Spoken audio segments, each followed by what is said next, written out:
Guys welcome back to my YouTube channel. അപ്പോൾ day 7 എല്ലാവർക്കും സ്വാഗതം. അപ്പോൾ ഇന്നും ഒരു ഓണം വിഭവമായിട്ടാണ് വന്നിരിക്കുന്നത്. ഇത് നമ്മുടെ ഇഞ്ചമ്പുളി. അപ്പോൾ അതിന് വേണ്ടി ഇഞ്ചിയൊക്കെ നന്നായിട്ട് അരിഞ്ഞ് സെറ്റാക്കി വെച്ചിട്ടുണ്ട്. ഇനി നമുക്കിതൊന്ന് ഫ്രൈ ചെയ്തെടുക്കണം. നന്നായിട്ട് ചെറുതായിട്ട് അരിഞ്ഞാൽ മതി, ഇച്ചിരി വലുതായിപ്പോയി ആ സാധനം നമുക്ക് സെറ്റാക്കി എടുക്കാം. അപ്പോൾ ഇത് ഇഞ്ചി ഫ്രൈ ചെയ്യാൻ വേണ്ടി വെച്ചിട്ടുണ്ട് കേട്ടോ. അപ്പോൾ കരിഞ്ഞ് പോകാതെ നല്ല രീതിയിലൊന്ന് ഫ്രൈ ചെയ്തെടുക്കുക. എന്നിട്ട് നമുക്ക് ബാക്കിയുള്ള പരിപാടിയിലോട്ട് പോകാം. അപ്പം നിങ്ങളുടെ നാട്ടിലൊക്കെ എങ്ങനെയാണ് ഉണ്ടാക്കുന്നതെന്ന് നിങ്ങൾ കമൻറ്റ് ചെയ്യാം കേട്ടോ. അപ്പോൾ അതിന് മുമ്പ് എൻ്റെ ചാനൽ ആരെങ്കിലും സബ്സ്ക്രൈബ് ചെയ്യാതെ കാണണമെങ്കിൽ എല്ലാവരും സബ്സ്ക്രൈബ് ചെയ്ത് കാണുക. തൊട്ടടുത്തുള്ള ബെല്ലൈക്കണും കൂടെ എനേബിൾ ചെയ്താൽ മാത്രമാണ് ഇനി ഇടുന്ന വീഡിയോസിന് നോട്ടിഫിക്കേഷൻസ് വരത്തുള്ളൂ. അപ്പോൾ എന്തായാലും അങ്ങനെ നമ്മുടെ ഇഞ്ചിയൊക്കെ നമ്മൾ നന്നായിട്ട് വറുത്ത് സെറ്റാക്കി വെച്ചിട്ടുണ്ട് കേട്ടോ. ഇനി നമുക്കിത് ബാക്കി ഉള്ള കാര്യങ്ങളിലേക്ക് പോകാം. അപ്പോൾ ഈ അടുത്ത് നമ്മൾ ഇതിനകത്തേക്ക് നമ്മുടെ പച്ചമുളകും കൂടി കുറച്ച് പച്ചമുളകും കൂടി നമ്മളൊന്ന് വറുത്തെടുക്കുന്നുണ്ട് കേട്ടോ. അപ്പോൾ ഈ പച്ചമുളകും വറുത്ത് കോരി മാറ്റി വെക്കുന്നുണ്ട് കേട്ടോ.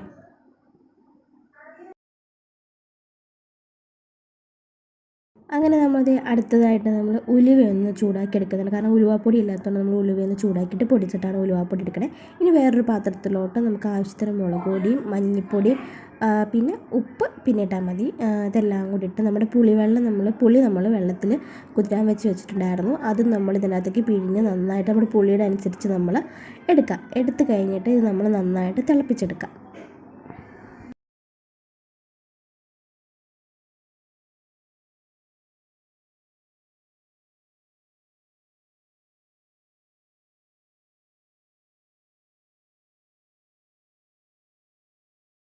അങ്ങനെ നമ്മളിത് തിളയ്ക്കാൻ വെച്ചു. അതിനകത്തേക്ക് നമ്മൾ ആദ്യമേ പൊടിച്ച് വെച്ച ഉലുവയും കൂടി നമ്മളിട്ട് സെറ്റാക്കി എടുക്കുക. എന്നിട്ട് അതിലേക്ക് നമ്മൾ തിളച്ച് കഴിഞ്ഞ് കഴിയുമ്പോൾ നമ്മൾ നേരത്തെ വറുത്ത് വെച്ച നമ്മുടെ ഇഞ്ചി ഉണ്ടല്ലോ, അത് നമ്മൾ ചെറുതായിട്ടൊന്ന് മിക്സിയിലേക്ക് എത്തിയിട്ട് ഒന്ന് പൊടിച്ചു. കാരണം വലിപ്പം കൂടിപ്പോയില്ല, അപ്പോൾ ഒന്ന് പൊടിച്ചെടുത്തു കേട്ടോ. ജസ്റ്റ് ഒന്ന് ചെറുതായിട്ടൊന്ന് പൊടിച്ചെടുത്തോളൂ. എന്നിട്ട് അതും കൂടി ഇട്ടു. പിന്നെ നമ്മുടെ മുളക് വറുത്ത് വെച്ചില്ലേ, അതും നമ്മൾ അതിൻ്റെ അകത്തിട്ടിട്ട് നന്നായിട്ട് ഇളക്കി എടുത്തു. വേണമെങ്കിൽ ഈ സമയത്ത് നമുക്ക് ഉപ്പ് ചേർത്ത് കൊടുക്കാം. ഇപ്പോൾ ചേർക്കുന്നില്ല, കുറച്ച് നേരം കഴിഞ്ഞിട്ട് ചേർക്കാമെന്ന് ഓർത്തു.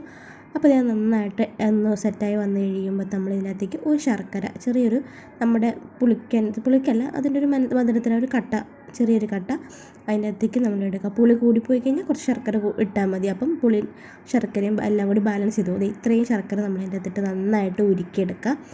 എന്നിട്ട് നമ്മൾ ഇതിനകത്തേക്ക് ആവശ്യത്തിന് കായം ഇട്ട് കൊടുക്കുക. നമുക്ക് കായം കുറച്ചിട്ട് കൊടുത്താൽ മതി, ഒരു കുറച്ച് പിഞ്ചോളം ഇട്ട് കൊടുക്കുക. അതെല്ലാം ഇട്ട് കൊടുത്ത് നന്നായിട്ട് നമ്മളൊന്ന് തിളപ്പിച്ച് ആ ശർക്കരയൊന്ന് ഉരുക്കിയെടുക്കണം. ഇനി നമ്മൾ അപ്പോൾ ടേസ്റ്റ് ചെയ്ത് നോക്കുക, ഉപ്പും എല്ലാം കറക്റ്റാണോ എന്ന് നോക്കുക. നമ്മൾക്ക് പുളി കൂടിപ്പോയെങ്കിൽ നമ്മൾ പിന്നെയും ശർക്കര ചേർത്താൽ മതി. അപ്പോൾ പുളി ബാലൻസ് ആയിക്കോളൂ കേട്ടോ. ഇനി നമുക്ക് ഇതിനകത്തേക്ക് വറവിടാൻ വേണ്ടി എണ്ണ ഒഴിച്ചു. അതിലേക്ക് നമുക്ക് നമ്മുടെ കടുകും അതുപോലെ പച്ചമുളകല്ല നമ്മുടെ വറ്റൽമുളകും കരിവേപ്പിലയും മാത്രമേ ഉള്ളൂ കേട്ടോ. ഈ 3 ഐറ്റംസും കൂടി ഇട്ട് നമ്മൾ നന്നായിട്ട് എടുത്തിട്ട് നമ്മളിതിനകത്തേക്ക് താളിപ്പ് ഇടുക. അത്രയേ ഉള്ളൂ. നമ്മുടെ ഇഞ്ചമ്പുളി റെഡി ആയിട്ടുണ്ട്. പുളിയിഞ്ചി എന്നൊക്കെ പറയും, ഇഞ്ചമ്പുളി എന്നും പറയും. അങ്ങനെ പല പല പേരിൽ അറിയപ്പെടും നമ്മുടെ സദ്യയിൽ. എനിക്കിഷ്ടമാണ് കേട്ടോ. എനിക്ക് സദ്യയിൽ ഏറ്റവും ഇഷ്ടമുള്ള ഒരു ഐറ്റം ഇത് തന്നെയാണ് കേട്ടോ.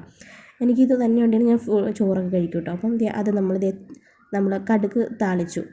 ചിലയിടത്ത് വറവിടാന്ന് പറയും, ഇവിടെ കടുക് താളിക്കാമെന്നാട്ടോ പറയാം. അപ്പോൾ ഞങ്ങൾ കടുകും താളിച്ചു. ഇനി നമ്മളിത് ഇരിക്കുന്നതോറും ഇത് കുറുകി വരും. അപ്പം അങ്ങനെ നമ്മുടെ ഇഞ്ചമ്പുളി റെഡി ആയിട്ടുണ്ട് കേട്ടോ. അപ്പം നിങ്ങൾ ഓണത്തിന് എല്ലാവരും ഉണ്ടാക്കിയിട്ടുണ്ടാവും. അപ്പോൾ ഇന്നത്തെ വീഡിയോ ഇത്രയേ ഉള്ളൂ. മറ്റൊരു വീഡിയോ ആയിട്ട് വീണ്ടും കാണാം. ബൈ.